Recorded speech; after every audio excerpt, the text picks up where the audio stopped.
में आप लोगों के बीच आना हुआ। जिस तरीके से बिहार में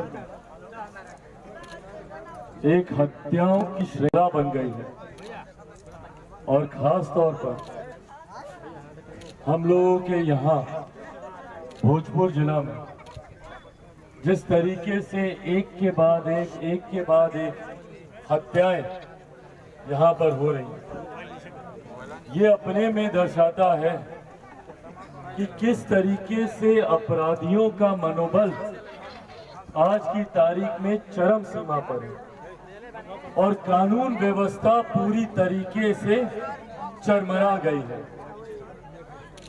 किसी जिले में कानून व्यवस्था इतनी ज्यादा खराब हो जाए कि वहां के जिला अधिकारी तक को लिख के देना पड़े कि कानून व्यवस्था यहाँ पे ध्वस्त है।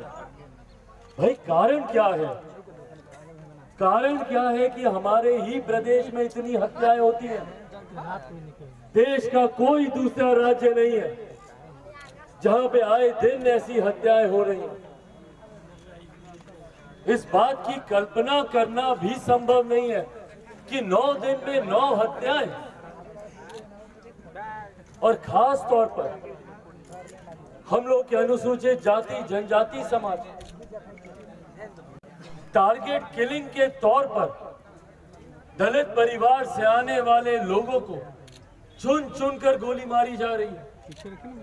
कितने ऐसे चौकीदार हैं जो अलग अलग जिलों में उनको गोली मारी गई। यहाँ पर हमारे छोटे भाई हरीश पासवान जी को, बम पासवान जी जो कि लंबे समय से हम लोग की पार्टी के साथ जुड़े रहे, मजबूती से पार्टी की नीतियों को लेकर संघर्ष करते रहे, और ऐसे में जब ये हत्याएं हो रही हैं, ये अपने में दर्शाता है कि कहीं ना कहीं अपराधियों को सरकारी संरक्षण मिलता है। भाई क्या कारण है? एक के बाद एक 9 हत्याएं हुई। क्या व्यवसायी, क्या अनुसूचित जाति जनजाति, अलग अलग वर्ग जाति से आने वाले लोगों को चुन चुन कर यहाँ पे मौत के घाट उतारा गया। क्यों मुख्यमंत्री नीतीश कुमार जी एक शब्द बोलना जरूरी नहीं समझते? उनकी जुबान से एक शब्द नहीं निकलता इन आपराधिक घटनाओं के खिलाफ। क्या मुख्यमंत्री नीतीश कुमार जी का मौन रहना अपराधियों को एक समर्थन है?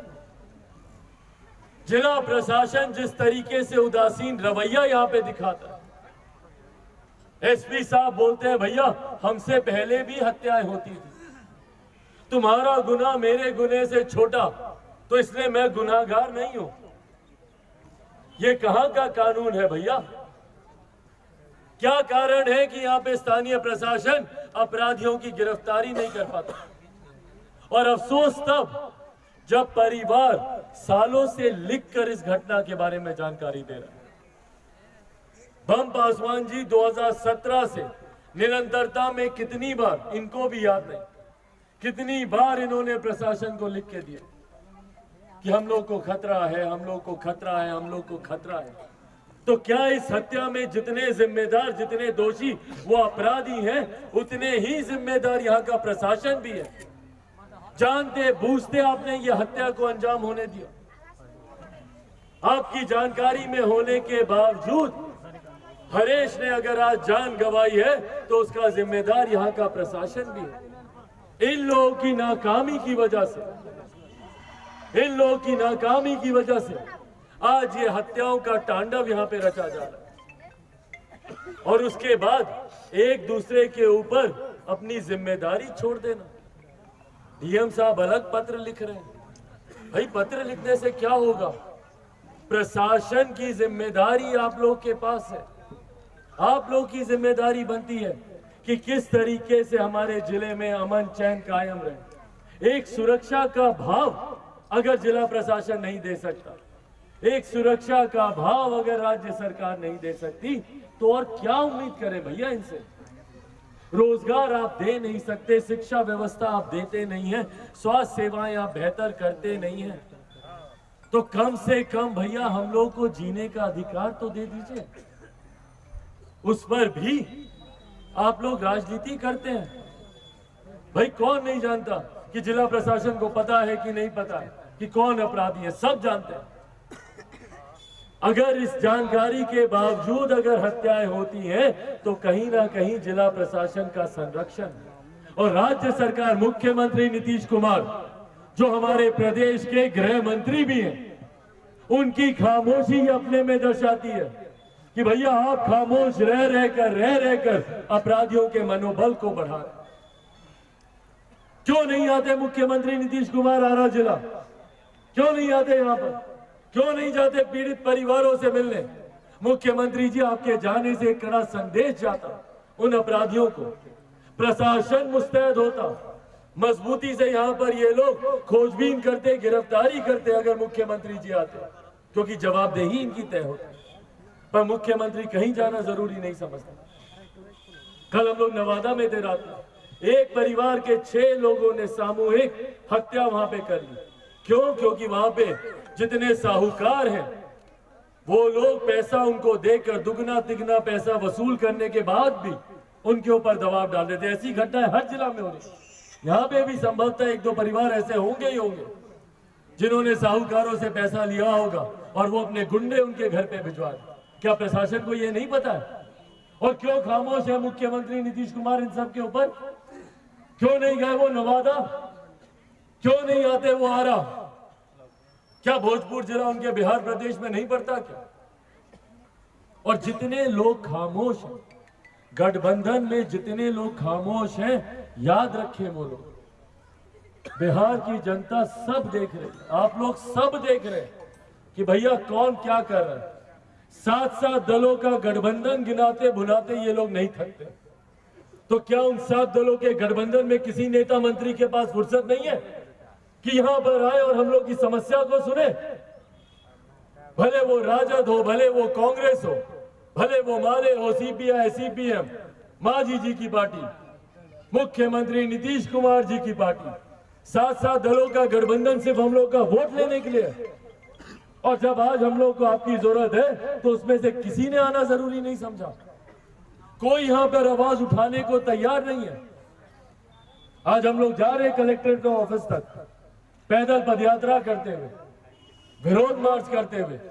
भाई हम लोग की अपनी सीमाएं हैं, पर सीमाओं में रहकर जितनी बुलंदी से हम लोग आवाज उठा सकते हैं वो हम लोग उठाने का हम लोग काम करेंगे। पर आप लोग तो सत्ता में हैं, आप लोग चाहें तो यूं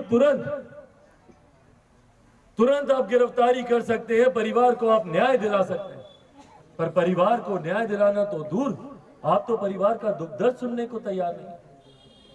बड़े वादे, बड़े घोषणाएं की जाती है चुनाव के वक्त कि किसी दलित परिवार में हत्या होगी तो इतने का मुआवजा मिलेगा, तो सरकारी नौकरी मिलेगी। क्या होते हैं ये सारे वादे? मिलते हैं किसी को ये सब मुआवजे? ये सब भ्रष्टाचार की देन चढ़ जाता है।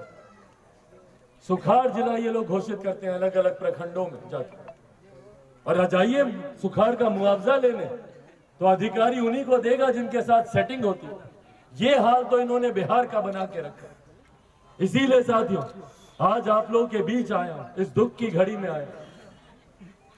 गुस्सा आता है, आक्रोशित हो, और यह आक्रोश आप सबके भीतर भी होना चाहिए। आप सबको भी इस बात को समझना होगा कि सही मायनों में कौन हम लोग की सुख दुख की घड़ी में हमारे साथ खड़ा है और कौन से वोट की राजनीति कर रहा है। एक बार जीत के गए उसके बाद 5 साल मुंह दिखाना जरूरी नहीं। जो दुख के समय हमारे साथ खड़ा नहीं हुआ तो भविष्य में कहां खड़ा होगा भैया? ये बातें हम लोगों को भी अपने जहन में रखनी है।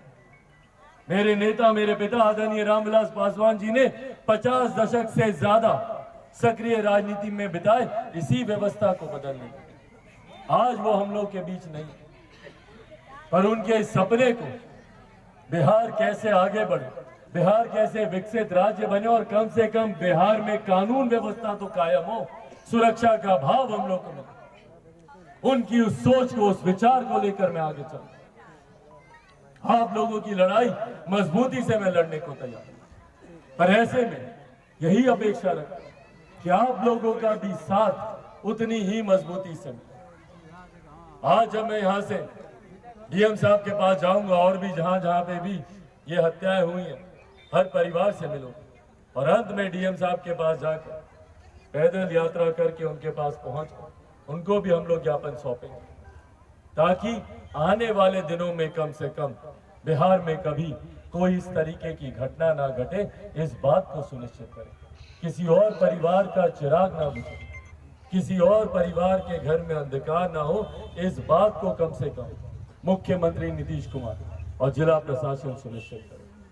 साथियों, अंत में बस इतना ही बोलूंगा, मैं अपनी तरफ से ईमानदार प्रयास कर रहा हूं और बस ये वादा आप लोगों से करके जाता हूं कि चिराग पासवान जब तक जिएगा आप लोगों के लिए जिएगा, और चिराग पासवान अगर मरेगा तो भी आप लोगों के लिए मरेगा।